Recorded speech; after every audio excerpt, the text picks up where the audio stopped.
Welcome back to the PMR podcast. My name is Mitch. I'm an alcoholic addict. We made it to episode 30, which is awesome and hype. But yeah, super excited for this one. We got a bunch of stuff planned today. I'm wicked excited for number 30. My name's Andrew. I'm an addict and an alcoholic. Man, 30 episodes has really flown by. And it's kind of crazy. We don't have a guest today, and we just were talking. We had five in a row. Um, which is like I don't know. It's really encouraging to me. And I love when we have guests on. I mean, just hearing a different perspective and everything. But I think we have a really, really cool episode planned today. We put out a question prompt on the page. Mitch's idea. Thank you, Mitch. But I was really, really excited to see all the questions we got in.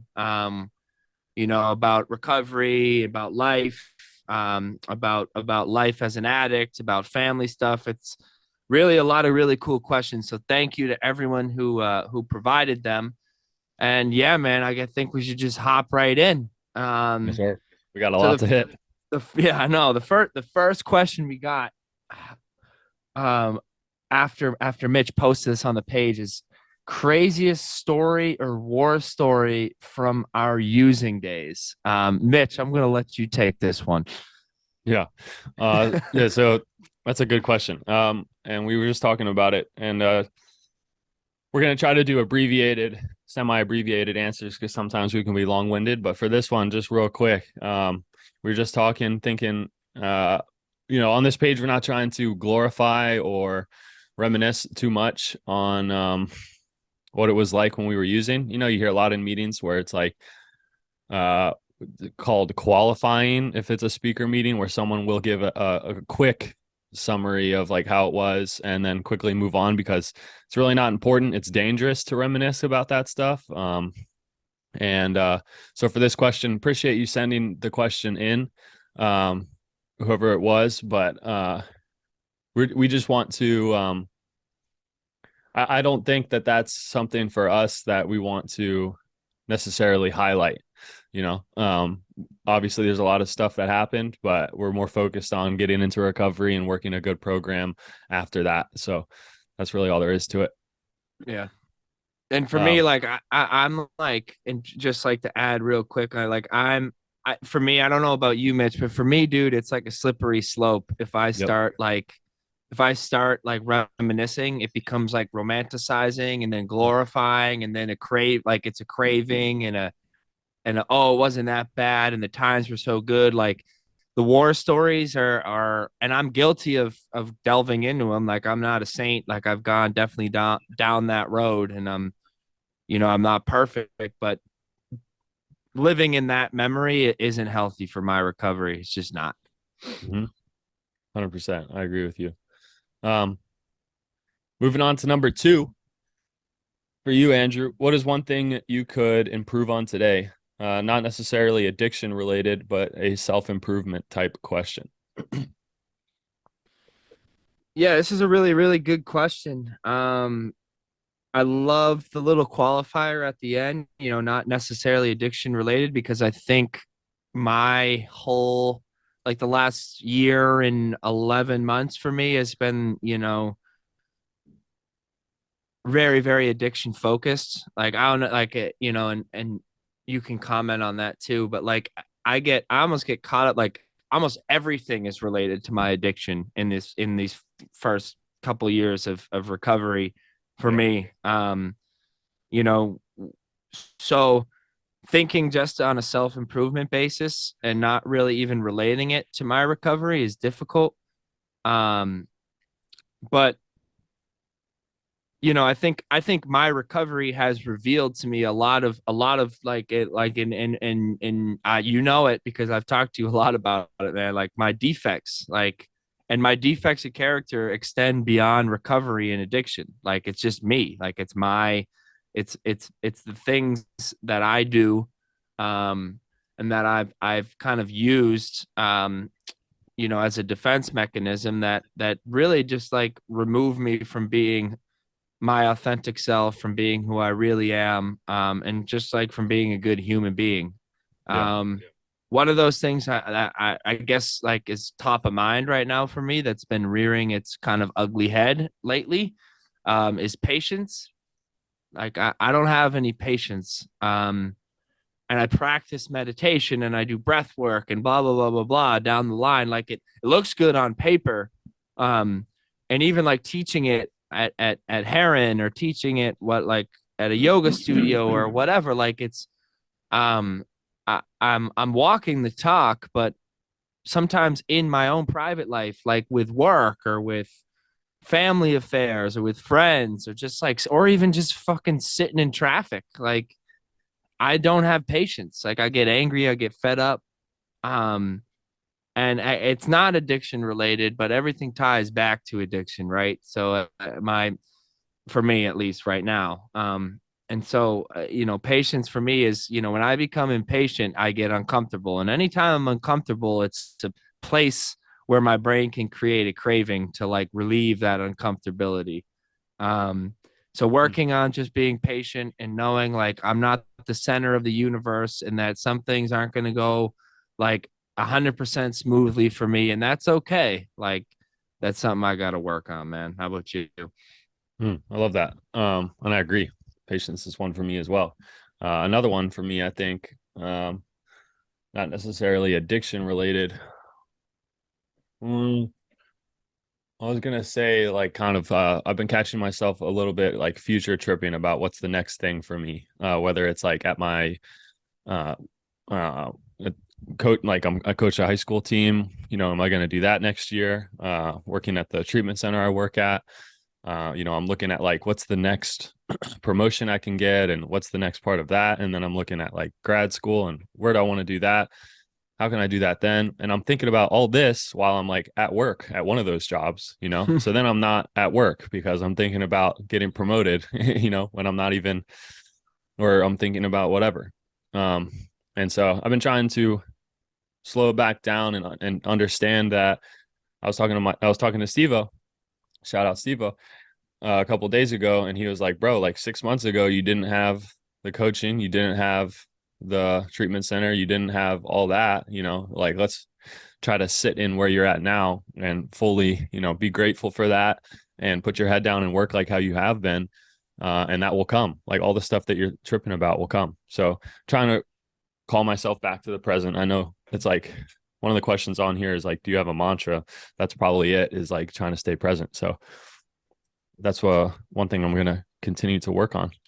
Dude, it's crazy. Like you saying that, like the similarities between you and I are insane already. But like just even thinking like sometimes I'll spend like an 8 hour shift at work, like 8 hours. I'm on 3 to 11, and I'm not actually mentally there the entire 8 hours. Right. Like because the whole time I'm thinking like, all right, how can I how can I advance my like I'm like tripping, like anxious about how am I going to advance myself in this job? How am I going to how am I going to make more money? How am I going to like how am I going to better myself? What is the next phase of this and that? Like, and planning is like it's a good thing, but like there's such a lot, like it's such a line that we can't cross. Like, because I'll spend the entire day thinking about all these things I want in the future, and because of that, I lose track of like I'm not even living in the now anymore. Like all the things that I have and that I've worked for and that I'm are my responsibility now. Like it becomes back of mind. Like, and because of Yeah. that, it stunts my growth because I'm not focused anymore. Like it's the Yeah. craziest thing. Well, something I found too, real quick for that, something that a little trick that I just started doing is like if I feel myself doing that, I'll be like, hey, you got a house full of guys right now that would love to talk to you, or love Mm. to just bullshit around with you. So then I'll get up, off whatever I'm doing and go and just like start talking with one of the guys, and boom, you're out of that. That's a good little, but I do the same thing. Let's jump to our next. Uh, this is a good question. I'm probably going to say that every single time, so I apologize. On a scale of 1 to 10, on a scale of 1 to 10, Andrew, where would you say you are at in your recovery, and what does that number mean to you? Oh man, Putting a 1 to 10 chart on your recovery. Wow, look at that. that is. I mean, it's a difficult question, right? because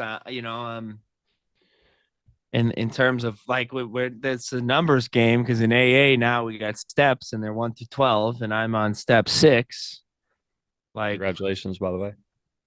yeah, it's a You're a big one for beast. me. Yes, sir. But dude, like that doesn't I don't think that reflects like where I am. Like, I'm not halfway through like recovery. And this is a Right. hard question for me Yeah. too, because like you said, the steps are like it's a cycle, it's a circle. Like I'm gonna go around and around and around. Like I'm not gonna get to the end, it's gonna be Forever. done. But I mean, I'm there are a lot of things I want, and I think this ties back to the last question of being like you said, of future tripping. I think because I future trip so much, and I think about all the things that I want, and that I'd like, and I aspire to have, and they're goals of mine. Like I'd put myself on the lower end of the scale, right? Like I'd put Mm. myself at like a 2 or a Oh, 3, like. But that's where my mind went. And I gotta be like, I gotta tell the yeah, yeah. truth, because right, like I have all these, and I think it's part of my disease too, is and it's sick, but I jump to all these like material things, like, all right, I don't live on my own, like I'm working, I like the job I work at, but I need to keep advancing in it. Like I'm in school, but I'm not I'm done a, with school yet. Like I'm gonna all of stop this you right stuff. there. Hold on, hold on, hold on, hold on, hold on. Are you sober today? Yeah, yep. Yep, I Okay. am. I am. And I just kind of got schooled right there. But that's the thing, is I just have to tell where my brain goes initially, and it goes to like Yeah. material and like what I don't have. But then when I pull it back, like you said, to like the spiritual shit, and where is my spiritual condition? Like, what did I do today when I woke up? I got up and I prayed, like, and then I went and I took care of my body, and like, and what I do last night, I journaled. I take an inventory at the end of the day. Like I'm mindful of my character defects. Like I'm working through that. Mhm. I'm taking steps, right? So when I actually look at it, like, and that's tough to put a number on, because that's going to be a day to day by day thing. I'm going to look back probably in a 6 months or a year from now and be like, damn, like I was spiritually bankrupt. Like, look at where I'm at now, or look back 5 years from now and say the same thing. But today, um, I'm happy with that. And I guess with all that spiritual stuff in mind, like maybe put myself at a 5. I mean, numbers are hard. What do you got? Like, it's I'm gonna hit you. difficult. It's gonna piss you off. It's gonna piss you off. I'm gonna say 10, bro, because I'm Fuck sober today. you. I knew you were gonna hate that. I knew you were going to say that. Yeah, I'm gonna say 10, bro, because I'm sober today. And no, but I do. I know that's a cheeky answer, and I do fully relate to you saying like I felt like a 2 or a 1 for a long time, and I felt like a 5, a 6, a 7, whatever, and uh, uh, what does that number mean to you? I mean, where are you at in your recovery? I think like for the put it on a scale is super hard, like you were saying. I'll Oh, just break it down to that I'm sober today. I've been sober for a couple days in a row, you know. If you put them all together, it's years, but the fucking the I mean, I'm hippied out today, to be honest. I did my prayer and meditation before this, and really I can't. I mean, there was a girl that spoke at a meeting last night, and she got up there, started crying, saying that she's lost a lot of people in this program, and she was like, "I want everyone in the room to know how much of a miracle you are," you know. Just to be able to be sitting in here and us all together and listening, like, could be much different, and it is much different. So, I mean, I really do believe in that. Like, bro, if you can string a long time, you can keep coming back to meetings and whatever, like that's a miracle. So, not to get too cheesy or whatever, but it's really true. It really is. It's kind of along the lines of that gratitude list. Like if you're spun out, thinking about this, that, and the other? Are you thinking about using this, that, and the other? Put a gratitude list down, or just having the understanding that you're sober, like you're going through this sober. Another girl went up and talked, and she was like 37 days or something, and she was like, I I'm feeling emotions for the first time, and it's tripping me out. And there's kind of like a chuckle, because we dealt with all of these issues that we have now. Everything that's now we've dealt with before on drugs, and Mhm. alcohol. And so now that we're trying to figure out, I'm still trying to figure out how to handle emotions and problems and life shit sober. So sorry for the I think cheesiness. I think the number goes up for me too, right? Like Oh yeah. the number is low if I look to the future.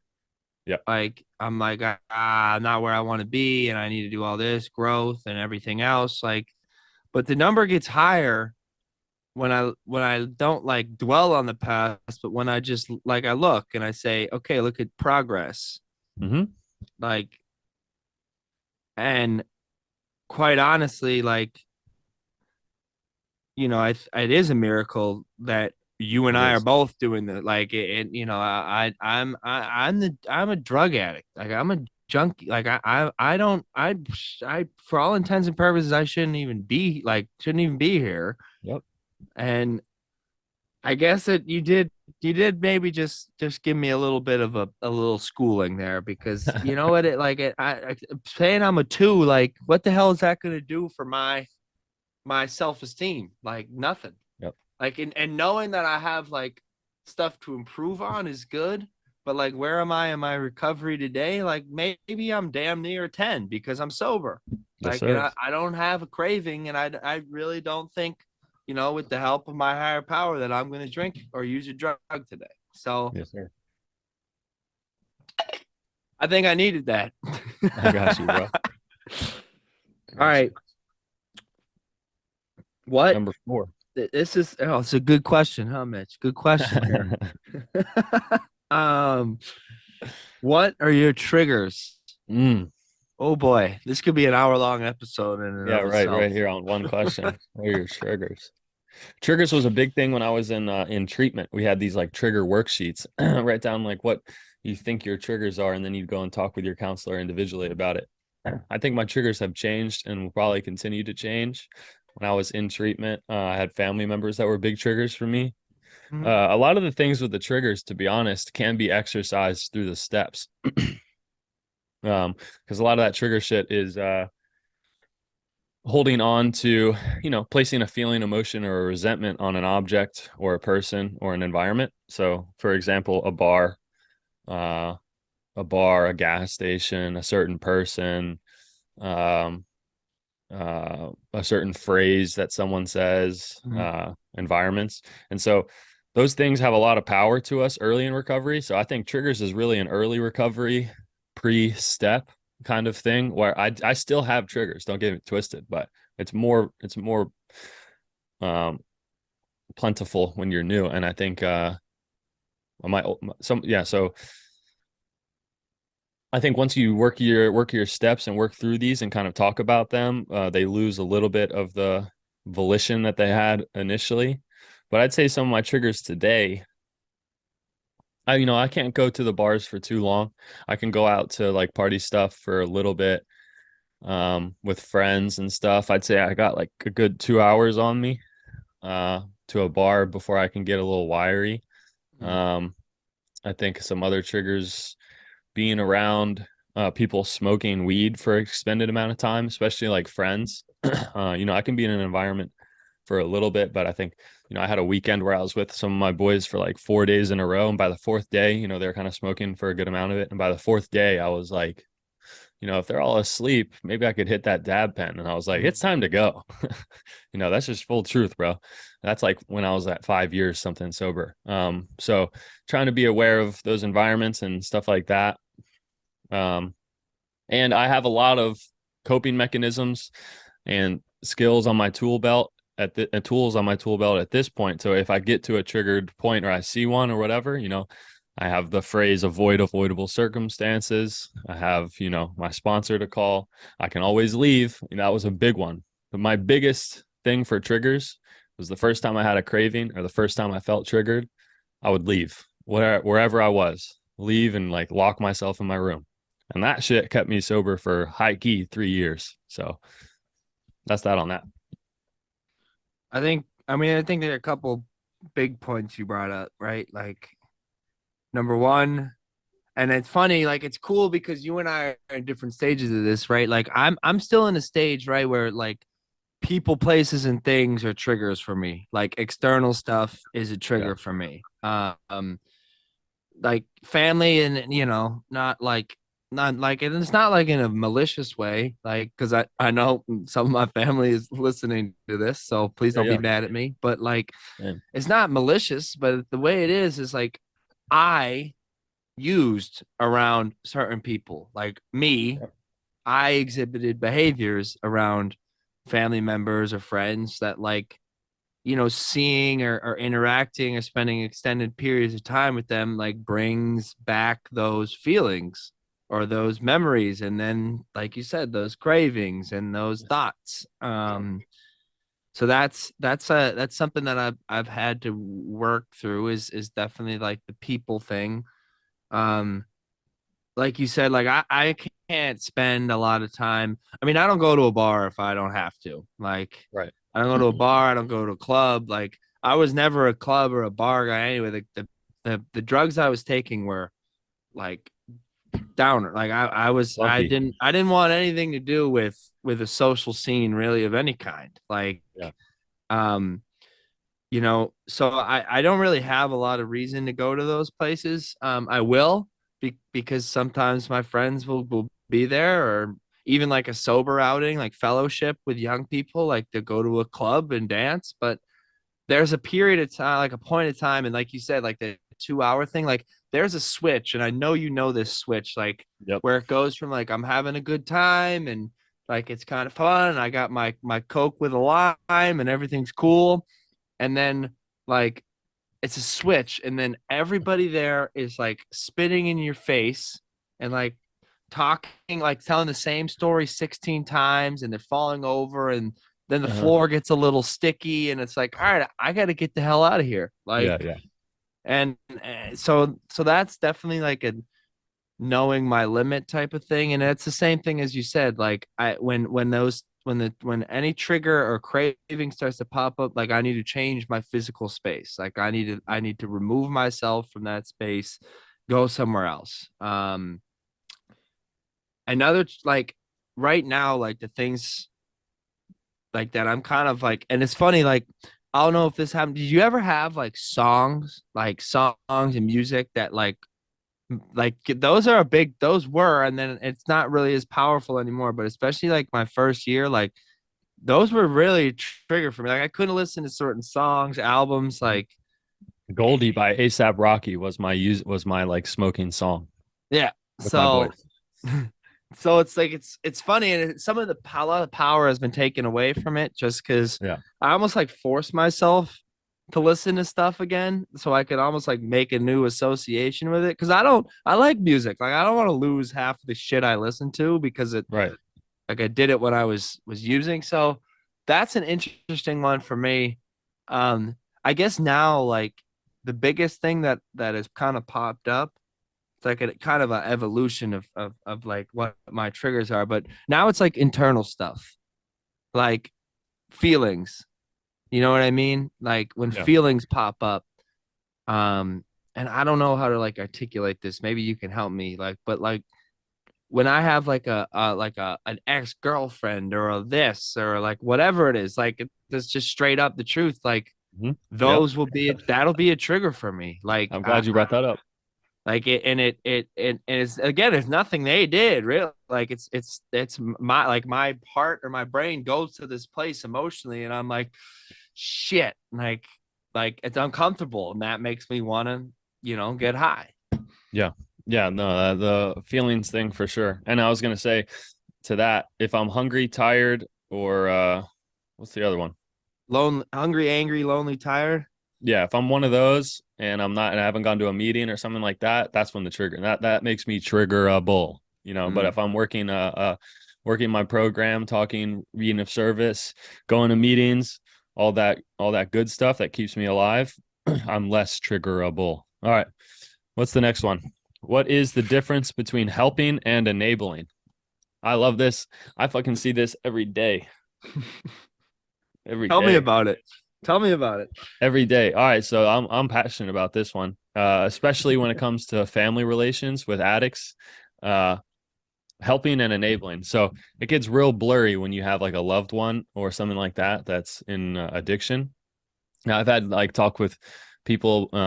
Uh, I've had friends come to me about like another loved one and what can we do to help them? What can we do for them? And there's a line that comes that it's like, bro, if this person is like living with you, you're paying all their stuff, and like that's not helping. I've seen examples of like it's so hard for the family to draw a line on someone and be like, or a friend to be like, hey, bro, I can't help you anymore. Like I'm giving you rides places, or I'm doing this, that, and the other, and you're not helping yourself. And I'm gonna have to remove myself from you until you want to get that help. That is helping, I think. Like, but the enabling thing can get blurred into like loving them and stuff like that. And I think that's where the difference is. Like helping an addict in active addiction is,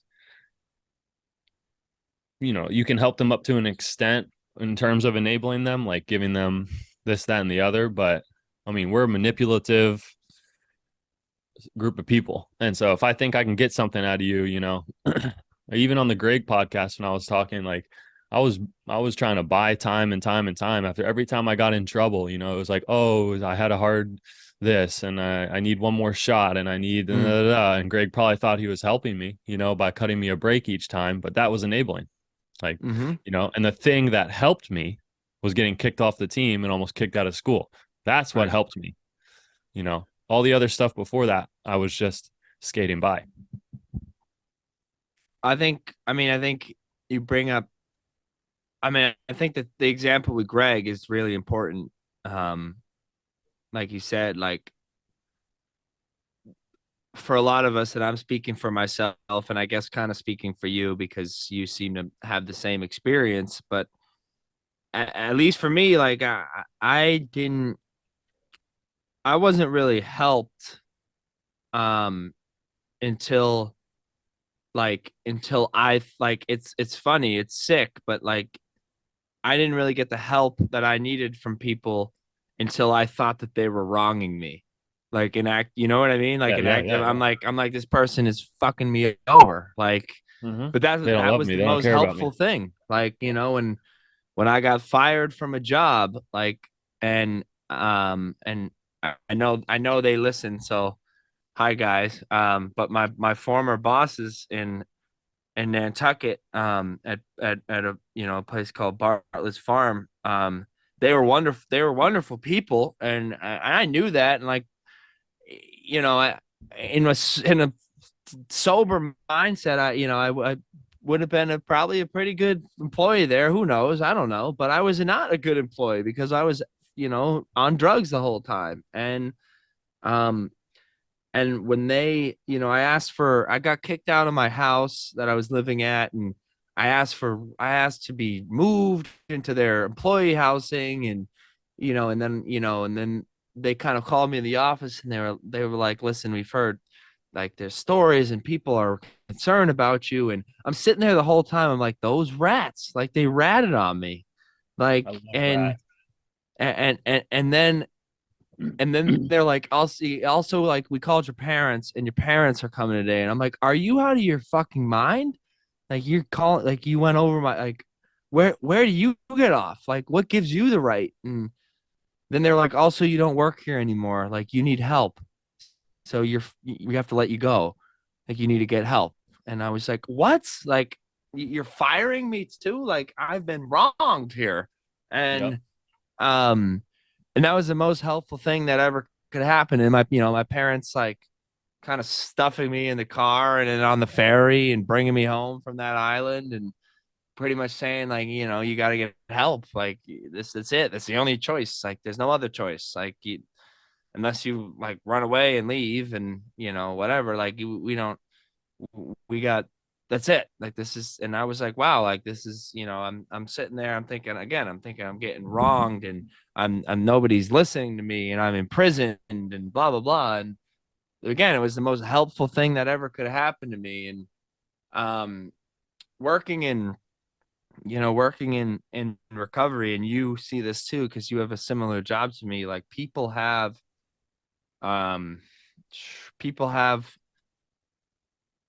family members and friends who they toe the line between helping and enabling. Like there's a difference between and this because you do it every day. Like same as me. Like when I'm listening to somebody and they're like and they're complaining and they're they're saying that the person's not seeing it from their side and blah blah blah. Like I'm doing this person a disservice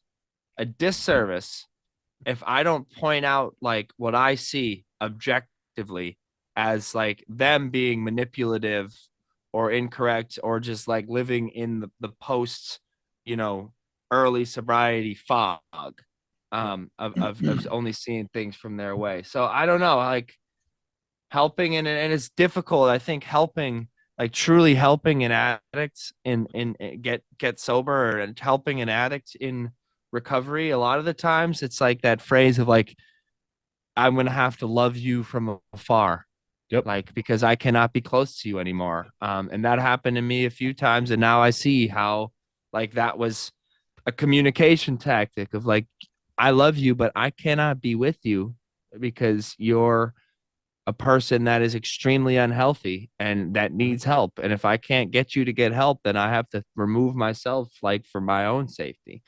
Yep. Um, I you know. agree with you. All right, we moving on to the next one. Yeah.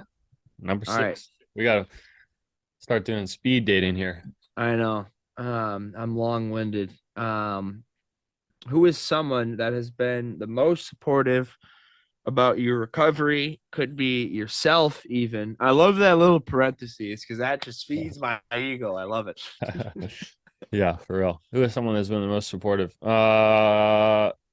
Easy, easy, easy and very hard question. I think to name one person is an injustice. It's like, man, I'm not even gonna individually name them. It's all my boys and uh my mother, my grandmother, my family, and Todd and my sponsor, and then people that I've just met along the way in meetings. You know, you never know how much a phone call from a random person that you met one time in a meeting that just called you to see how you were doing hits. You know what I mean? Mm. So, most supportive. I mean, for this, it really takes a village, right? Even meeting you, bro, you've been extremely um impactful on my. You've been an extremely impactful person on my recovery and on my life. So, I mean, it's like to point to one person or to point to 10 people, you know, it's more than that. So, I couldn't agree more. I mean, shout. I mean, I got to shout you out right back. Like, and it's just an example. Like yeah. I had no idea who you were. Like, I don't know. Like at 8 months ago, not yeah, something like that. Yeah. Maybe a little bit longer, but then Zoe like just puts us together, and I'm like, all right, like cool. And I remember the first call I had with you. I was in Minnesota. I just called you and I was like, this dude's cool. And then like here we are, like whatever, however many months later, 8 months later, and like I call you about God, the podcast doesn't need to know exactly what I call you about all the time, but I call you all the time about different shit going on. Like recovery or non-recovery, just like life stuff. You're a huge part of my recovery, but just to echo what you said, and I can't, shout them out now. And this is a good question, but um, if I rely on one person for my recovery, I'm fucked. I love Like, that. even if like whatever, like even if they're a great person, they never relapse, and but like they're like that's almost like unjust to put that on them. Like all of Mhm. my, take all my questions and my anxieties and everything else. Like it takes a village for me to recover. Um, at the people at Heron, the people I went through, like there with the the life coach. I have I have a therapist, and I have a recovery coach. Sage and breath work and yoga, and like all these different kind of communities that support me in a bunch of different ways. Because I'm a head case, like I'm a fucking disaster. Like that's the way it is. Like, and I'm I work on that every day, and that's part of that, like that spiritual like improvement that we talk about. But because of being a disaster, it takes a lot of support. Like, and I'm not like I'm saying I'm not trying to beat up on myself, but like that's just my brain. That's the way my brain works. Is I'm Yeah. thinking about a million different things at once, and anxieties pop up and they take a hold of me. Like, um, and I got a sponsor is huge too, and family is huge, and it's tough to name one person. I think you're right. Yeah. I All agree. right. What is What one is thing? God? What is one thing you wish everyone understood about addiction? One thing I wish everyone understood about addiction. Bang bang. I'll tell you right now. Okay. There's more addicts and alcoholics out there than y'all think. I'll tell you that and that we are a heavily addicted society, whether it's Uh, drugs, alcohol, gambling, sex, shopping, eating, working out. I mean, bro, it's a dopamine thing. If you like dopamine and you like it more than normal, I guess, not even normal. See, I'm playing into that right there. If you like it a lot, it's like I think we all popped out with a propensity to be more or less addicted to things. And I think like addiction is such a blanket term. And I just wish people understood that like the fact that we identify as addicts and alcoholic doesn't really separate us that much farther than, a normal person. It really doesn't. There's a lot of similarities and there's a lot of like differences too. But I think that the more that we're talking about it and stuff, the more people are coming out and talking about their recovery and shit. I haven't met a person yet that's like, yeah, I don't have a family member or a friend that struggled with it. It mm, touches everyone. So mm, we're making strides in the right way, I think, the right direction. But uh, yeah, I always had such a resentment. I've literally written it out against the hiding or the like the not talking about it shit when it comes to recovery. mm. Um, and so for that, I mean, it's just like, yeah, I don't know. Um, But you, I agree with the almost like that. Everyone knows an addict. Like everyone knows an addict, alcoholic. Like there's nobody on the face of the earth who doesn't. Like really, like there's no way. Like and everything. I think every person in the world is addicted to something. yeah, Like and it might not be an unhealthy addiction, and good for them. That's great. But like, I think one thing um that I wish everyone knew is that we aren't like, because I've seen relationships ruined and family relationships ruined because of people in active addiction. And like, I get it. Like, things that people do in active addiction are atrocious a lot of the time. But I wish that people knew, just in general, like normies or whatever, like, I wish they knew that, like, we aren't ourselves when we're on drugs and alcohol. mm, Like, it's like a Dr. Jekyll and Mr. Hyde situation. And it doesn't mean forgive us or like give us, or enable us or give us like a free pass for acting that way when we were high and drunk. But I think it almost like means have some compassion, like, and maybe be open to seeing us as we really are when we're sober. mm, Like when we were drunk and high, we did things like, and I almost wish, like, I almost wish that like people, normal people could see like how shameful and guilty we are when we get so like when I got sober, I was full of shame and guilt about the yeah, person that I was when I was using. Um, and it's, again, it's not like a cop out or like have pity on us or anything like that. It's like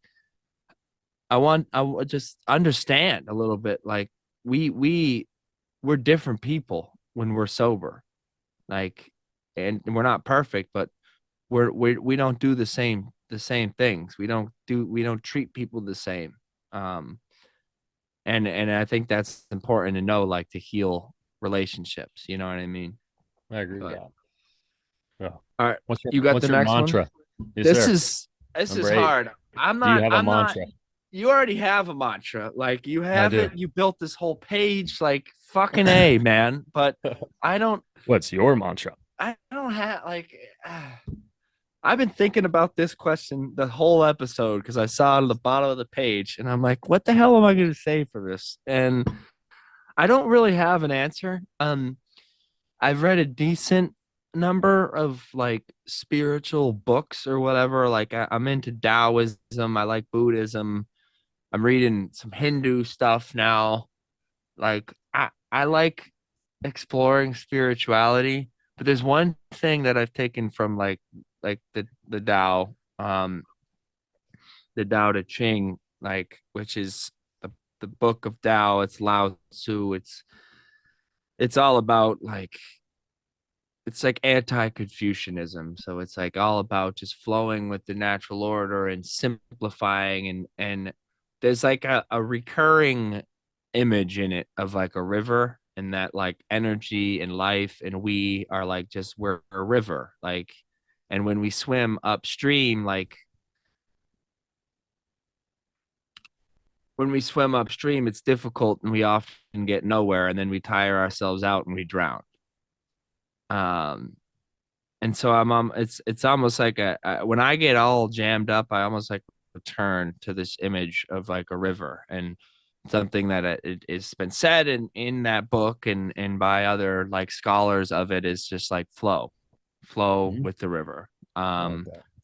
And I think I repeat that to myself more than anything else. So I guess if you want to call that a mantra, I guess that's it. But yeah, I that's like all that. I got. No, that's tough.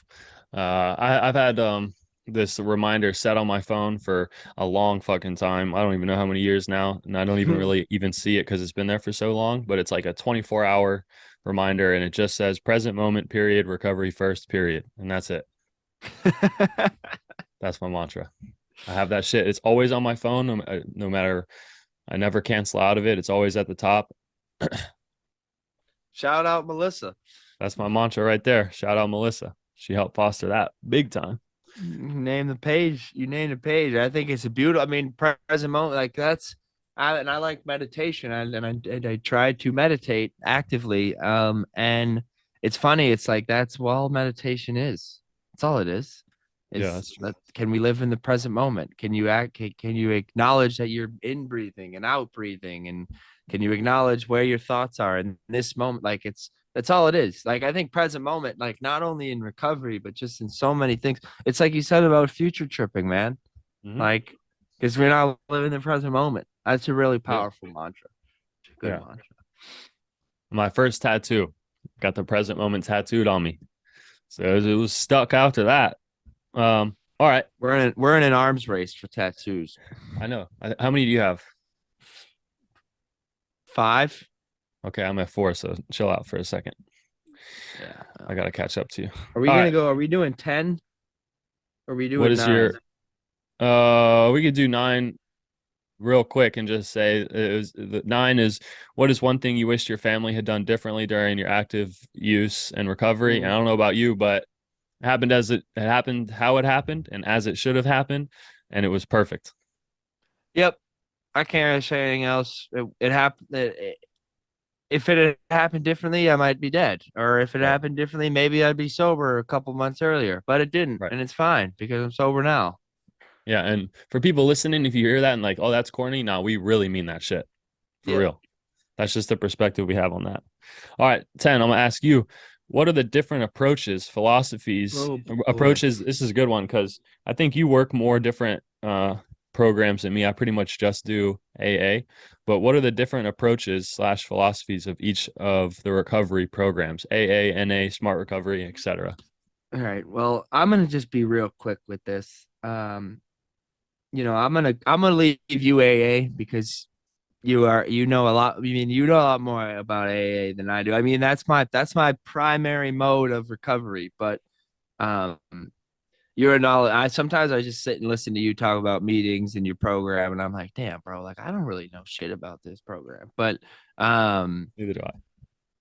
NA is tough for me to speak on, and I don't want to speak out of turn because I dabbled in it, like, but I haven't, like, I'm not a member of that fellowship, like, um, specifically or officially. I think the mantra is very similar. I mean, there's a 12-step program. It's very similar to AA.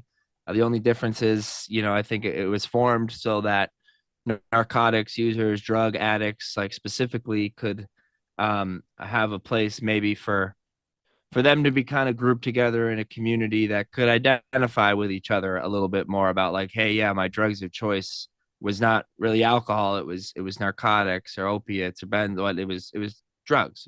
um so that's really all I have on that. I mean, the other couple that I've been exposed to is smart recovery, which is a I got exposed to that when I was in treatment, and that's cool. It's again, I think that's more of like a supplemental program. Like, I think AA and A, for me, like one of those has to be like, that's my pillar. Um, Smart is like it's like a DBT based. It's cognitive behavioral therapy. It's kind of above my head. It's very sciencey. But it's very, very effective in a lot of ways. I got a lot out of the meetings when I was in treatment. But the biggest for me, that's like my supplement, is refuge recovery, which is Buddhist based. It incorporates meditation. It was formed in like the 70s and the 80s. Kind of like it as a supplement to AA. They reference AA in it a lot, so it's not meant to replace AA. And what it is, it's got the four noble truths and the four truths of addiction in it, and then it has the eightfold path of recovery, right? Because Buddhism has an eightfold path.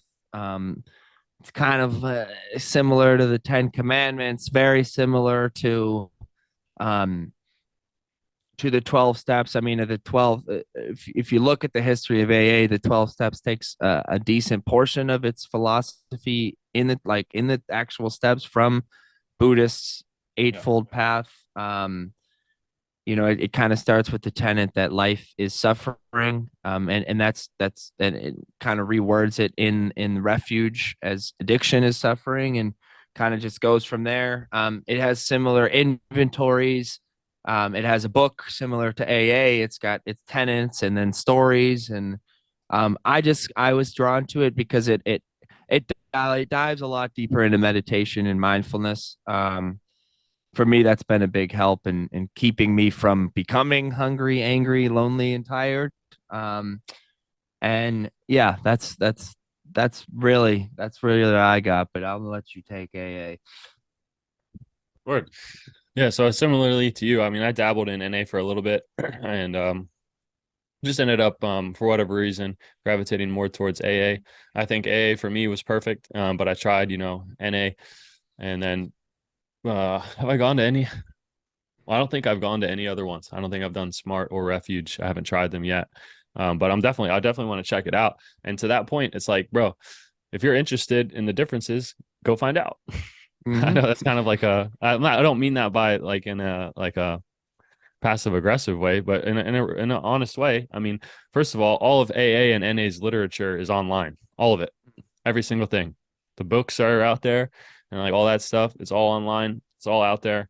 And from my perspective, the core principles, being the 12 steps, are copy and pasted to a degree throughout all recovery programs. To a degree, I think, there's like certain things here and there um, that are consistent and that work. Uh, so, I mean, yeah, that's pretty much it. What was your rock bottom, or did you even get there? I'm gonna keep this one short. Like, I mean, you guys, I mean, I've told my story before. You know my story, Mitch. Like, whatever, fired, kicked out, hospitalized, everything else. It doesn't matter. I mean, I mean, my rock bottom's still out there. Like, it's my rock bottom is, you know what I mean? Like, I have whenever I reached the bottom, I got my fucking shovel out and I kept digging like it, and that's what I'll do if I go and use again. Yep. I think everyone's bottom is different. A lot of people's bottom is losing their kids or losing a job or material things, but I think in any sort of bottom, there's a spiritual like loss of values and loss of just like authentic self that like really hurts the soul. And that's what it is for me, and it's still out there for me. Yeah. Yeah, I agree. I love the idea of it's still out there because it definitely is for all of us. We have to sustain that perspective and have to sustain this perspective of it's a lifelong battle. The only way you beat addiction, quote unquote, is dying sober, and I Mm. truly believe that. In terms of what my most recent rock bottom was 6.5 years ago. I decided to give recovery a chance, and took a leap of faith after getting, like you said, similarly, kicked off a team, isolated from friends, threatened with being cut off from family, a shit ton of consequences, yada, yada, yada. The rock bottom is when you decide to change, or Mm-hmm. when you decide to give change a chance. I like that one better, actually. And so that was my most recent one. Number 12, rip almost there, baby. What Ripping has through. surprised you the most about the way people treat you now that you are sober? That is Uh, interesting. How do people I treat you now, Andrew? I don't, uh, I think it's and it's not even to be egotistical, but I think the biggest way that it's different is the way I treat myself.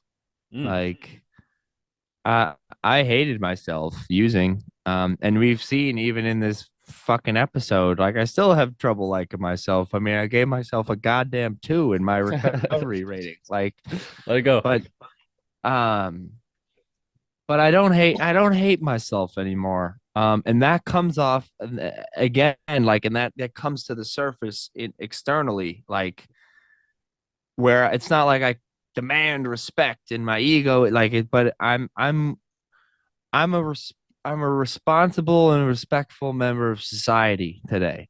Like I'm not looking to cheat and to get one ups on people and to take advantage of people. And because of that, like because of the self respect that I've gained back, like that comes off towards people, and then they reciprocate. People reciprocate. Like the energy, for the most part, is reciprocated. Like people treat me with the same type of respect that I now give to them. And I think one of the biggest things is cool is like I'm trusted.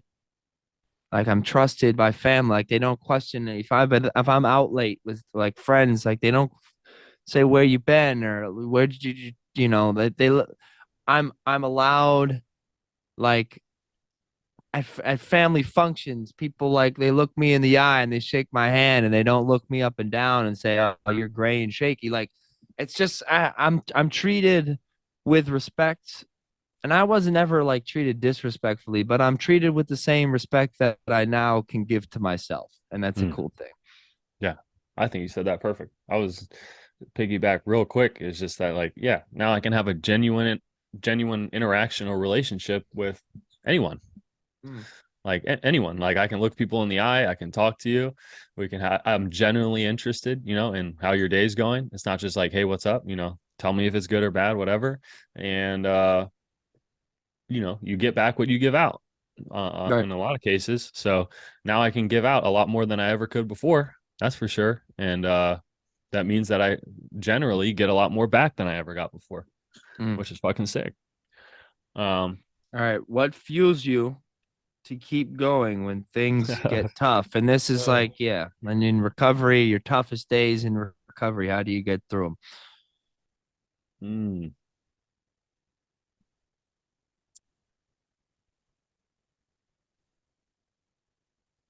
tough I, question. I just nailed into my head, bro, that I do not want to drink or use again. Mm, Nailed it into my head.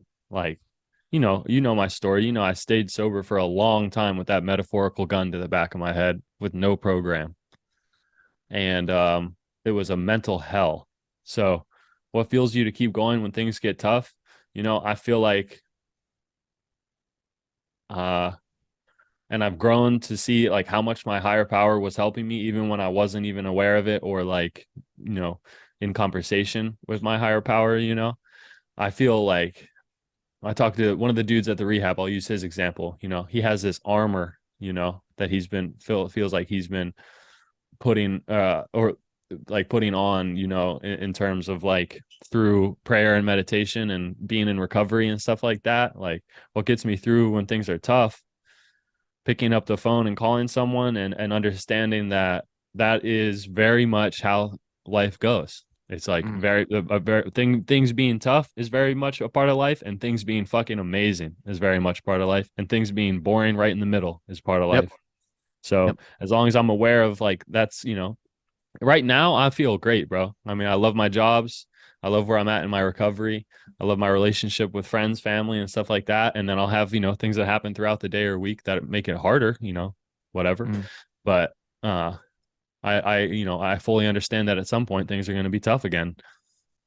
And one of my buddies in one of the meetings I go to is he's like, I love when that happens. He's like this OG, and he's like, someone sometimes will share like, this is happening and this is happening, my life wants to leave me and I got fired, and how am I going to stay sober, I want to use, and he'll speak up and be like, hell yeah, that's fucking sick, like congrats, man, what a great time to be sober and work your program.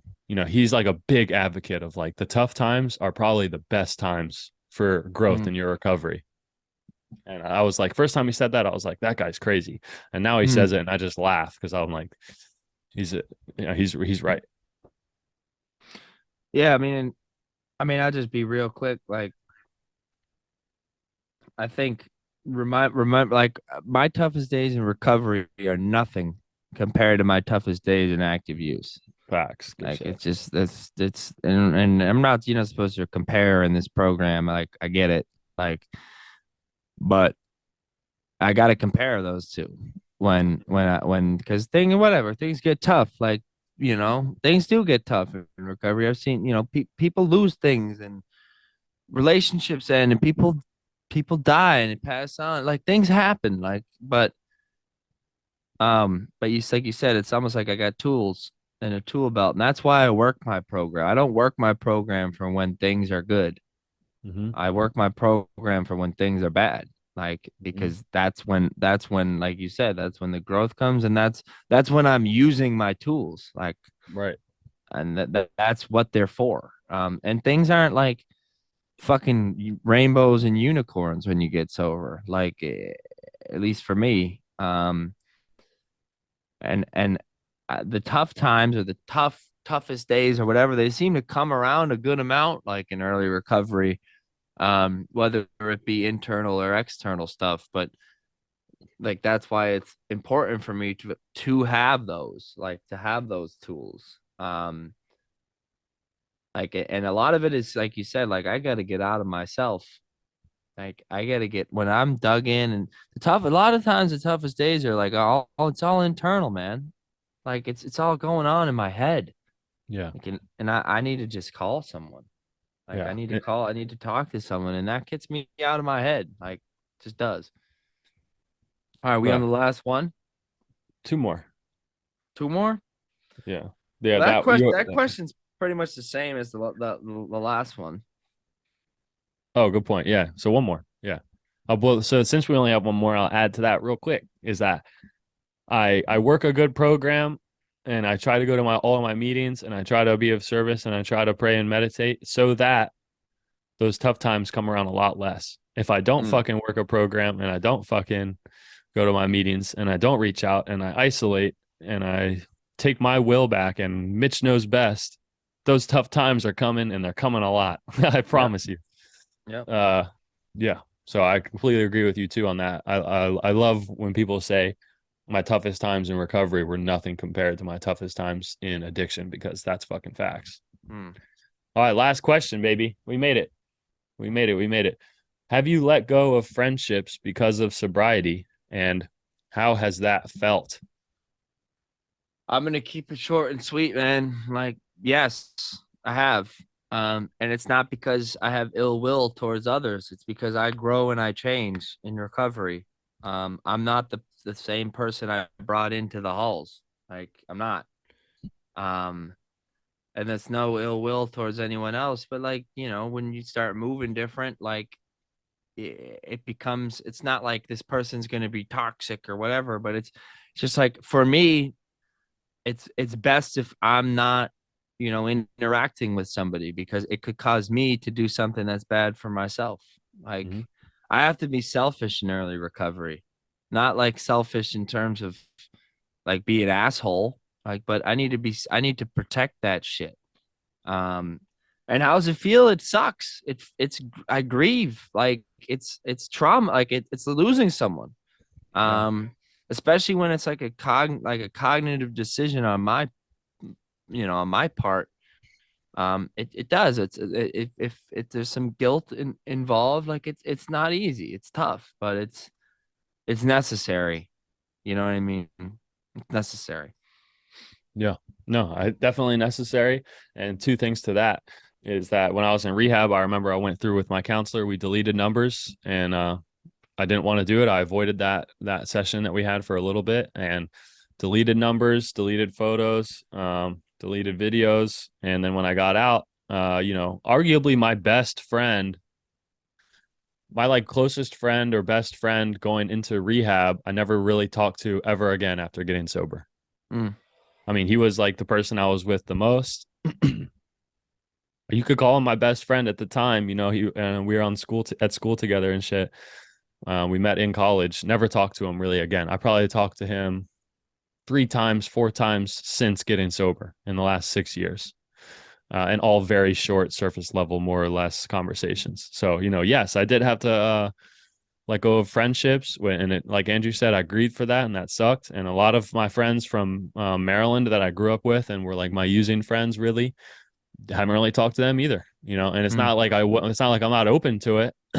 We just started doing different things, and but out of that I gained lifelong friends. I mean, when I Yep. came back to school, the dudes that were like, "Hey, we missed you," and uh want to get to know you better now, some people that I even hurt, bro. I worked on repairing that, and then I got a list of lifelong homies now that I probably wouldn't have been open to when I was using. So how's that felt? It felt great. um Damn, bro. We Episode got 30, through we it. ripped out 14 questions. That's pretty sick. Not bad, brother. Not bad. Yeah. Thank you to everyone that fucking sent all those in. Uh, I'm I'm I'm impressed that we finished all of them, bro. Good shit Yeah, on us for usually that, baby. usually we long-winded. Usually we long-winded. No. Yeah, because honestly, I mean, like a couple of these questions, or really all of them, we could have spent an hour on all of them. But Yep. um, appreciate you guys sending them in, and we wanted to try to hit. We wanted to try to hit them all. Just do service to those people that wanted to ask us questions, and appreciate that. And like we always say, we are not an authoritative figure, or Nope. voice on any of this shit. This is just like what I thought as I read it. You feel me? So, Mhm. um, we answered that to the best of our ability currently. I Yes, want to make sir. a point of make a point of saying that. Yes, sir. But thank you, bro. 30 episodes. That's pretty sick. It's like a 30th Crazy. birthday, Crazy. which is on the horizon for me. Let's keep coming, baby. All right. Well, thank you all for coming. Thank you all for listening. Thank you, Andrew. Love you. And Stop playing like you're turning 30 soon. Stop playing. uh not that soon. All right. We'll keep coming back. Keep coming. Love you, man. Love you too.